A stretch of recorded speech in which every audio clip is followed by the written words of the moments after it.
ಹೇಳ್ತಾರೆ ಸರ್ ಅವರು. ಈ ಸಕ್ರೆ ಫ್ಯಾಕ್ಟ್ರಿ ಚುನಾವಣೆ ಅವ್ರಿಗೂ ಗೊತ್ತಾಗಿದೆ.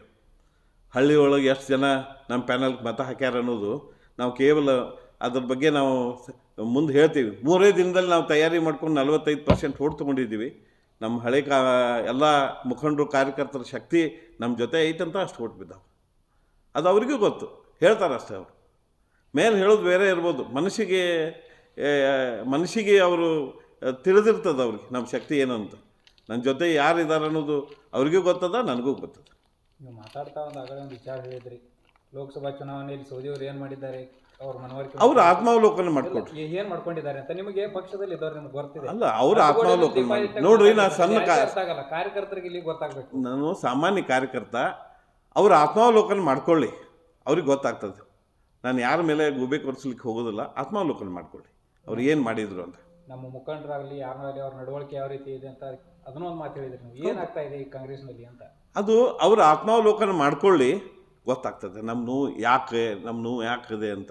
ಸರ್ ನಿಮಗೆ ಗೊತ್ತು, ಅವ್ರಿಗೆ ಗೊತ್ತು, ಜನರಿಗೆ ಗೊತ್ತಾಗ್ಬೇಕಲ್ಲ ಇದು. ಅದೇ ಅವರು ಎಲ್ರಿಗೂ ಗೊತ್ತದೆ, ಬಹಿರಂಗ ಅದೇ ಓಪನ್ ಸೀಕ್ರೆಟ್. ಏನು ಗೊತ್ತಿದೆ ಅಂತ ನೀವು ಹೇಳ್ತಾ ಇಲ್ಲ. ಅದಕ್ಕೆ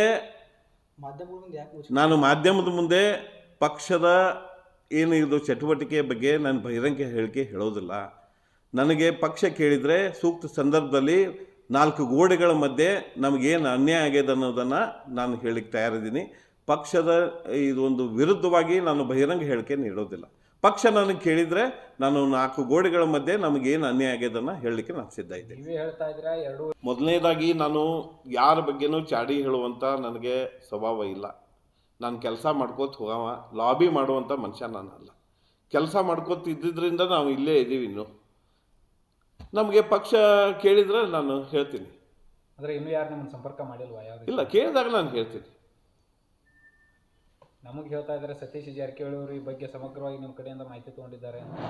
ಇಲ್ಲ, ಸುಮ್ಮನೆ ನೋಡಿ, ಜಾರಕಿಹೊಳಿ ಕುಟುಂಬದ ಬಗ್ಗೆ ಇಲ್ಲಿ ಅಥಣಿಯಲ್ಲಿ ಅಪಪ್ರಚಾರ ಮಾಡ್ತಾ ಇದ್ದಾರೆ. ನಾನು ಒಂದು ಮಾತನ್ನು ಈ ಸಂದರ್ಭದಲ್ಲಿ ಹೇಳಲಿಕ್ಕೆ ಇಷ್ಟಪಡ್ತಾ ಇದ್ದೀನಿ. ಜಾರಕಿಹೊಳಿ ಕುಟುಂಬದವರು ಇಲ್ಲಿ ಯಾವ ರೀತಿಯೂ ಇನ್ವಾಲ್ವ್ ಇಲ್ಲ. ಯಾವುದೇ ಒಂದು ಸಭೆ ಸಮಾರಂಭಕ್ಕೆ ಬಂದು ಮಾತಾಡಿ ಹೋದ ತಕ್ಷಣ ಅವರ ನೇತೃತ್ವ, ಅವ್ರದ್ದೇ ಎಲ್ಲ ಪಿತೂರಿ, ಅವರೇ ಇದನ್ನು ಮಾಡ್ತಾ ಇದ್ದಾರೆ ಅನ್ನೋದು ಬಿಂಬಿಸ್ತಾ ಇದ್ದಾರೆ. ಅವ್ರಿಗೆ ಹೇಳಲಿಕ್ಕೆ ಬೇರೆ ಒಂದು ವಿಷಯ ಇಲ್ಲ, ಅದಕ್ಕೆ ಅವ್ರ ಮೇಲೆ ಹಾಕ್ತಾ ಇದ್ದಾರೆ. ಸಕ್ರೆ ಫ್ಯಾಕ್ಟ್ರಿ ಇಲೆಕ್ಷನ್ ನಾವು ಮಾಡೀವಿ, ಸಕ್ರೆ ಫ್ಯಾಕ್ಟ್ರಿ ಇಲೆಕ್ಷನ್ ನಾವು ಕ್ಯಾನ್ವಸ್ ಮಾಡೀವಿ, ಸಕ್ರೆ ಫ್ಯಾಕ್ಟ್ರಿ ಇಲೆಕ್ಷನ್ ನಮ್ಮದು ಕ್ಯಾಂಡಿಡೇಟ್ಸ್ ಇಲೆಕ್ಷನು, ಫೇಲ್ಯೂರು ನಮ್ಮದೇ, ಸಕ್ಸಸ್ಸು ನಮ್ಮದೇ. ಸುಮ್ಮನೆ ಅವ್ರ ಹೆಸರು ಇಲ್ಲಿ ದಯವಿಟ್ಟು ನಿಮ್ಮ ಮಾಧ್ಯಮದ ಮೂಲಕ ನಾನು ಹೇಳಲಿಕ್ಕೆ ಇಷ್ಟಪಡ್ತಾ ಇದ್ದೀನಿ. ಇದೊಂದು ಏನು ಎಬ್ಬಿಸ್ತಾ ಇದ್ದಾರೆ ಅಂದರೆ, ಹೊರಗಿನವ್ರು ಬರ್ತಾರೆ ಅಂತ. ಹೊರಗಿನವ್ರದಿಂದ ನಮ್ಗೆ ಯಾವುದೂ ಅನ್ಯಾಯ ಆಗಿಲ್ಲ. ಹೊರಗಿನವ್ರು ನಮ್ಮ ಆಂತರಿಕ ವಿಷಯದಲ್ಲಿ ಯಾವತ್ತೂ ಇನ್ವಾಲ್ವ್ ಆಗಿಲ್ಲ, ಯಾರಿಗೂ ಕೆಟ್ಟ ಬಯಸಿಲ್ಲ, ಯಾರಿಗೂ ಏನೂ ಮಾಡಿಲ್ಲ. ಏನು ನಮಗೆ ತೊಂದರೆ ಆಗ್ತಾ ಇರೋದು ನಮ್ಮ ಒಳಗಿನವ್ರದಿಂದ ಆಗ್ತಾ ಇದೆ. ಅದು ಯಾರಿಂದ ಅನ್ನೋದು ನಿಮ್ಗೆ ಗೊತ್ತದೆ. ಸುಮ್ಮನೆ ಹೊರಗಿನವ್ರ ಹೆಸರು ಯಾಕೆ ತಗೋತೀರಿ? ಪ್ರತಿಯೊಂದಕ್ಕೂ ಜಾರಕಿಹೊಳಿ ಅವ್ರ ಹೆಸರು ಯಾಕೆ ಹೇಳ್ತರ್ತೀರಿ? ಅವರಿಂದ ಇಂಥ ಒಬ್ಬ ವ್ಯಕ್ತಿಗೆ ಹಿಂಗೆ ಅನ್ಯಾಯ ಆಗ್ಯದಂತ ನಾನು ನಿಮ್ಗೆ ಓಪನ್ ಚಾಲೆಂಜ್ ಕೊಡ್ತೀನಿ, ನೀವು ತೋರಿಸ್ಕೊಡ್ರಿ.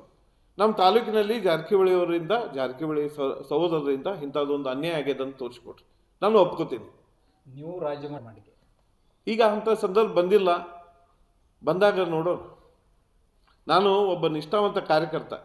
ಯಾರಿಗೆ ನನಗೆ ಟಿಕೆಟ್ ತಪ್ಪಿದಾಗಲೂ ಸಹಿತ ಒಂದೇ ಒಂದು ವರ್ಡ್ ಮಾತನಾಡದೆ ಅವ್ರು ಬೆನ್ನು ಹತ್ತಿದ್ದೀನಿ. ನನ್ನ ಸ್ಥಳದಲ್ಲಿ ಬೇರೆ ಯಾರಾದರೂ ಇದ್ದರೆ ಬಂಡಾಯ ಹಾಕ್ತಿದ್ರು, ಮತ್ತೇನೇನೋ ಮಾಡ್ತಿದ್ರು.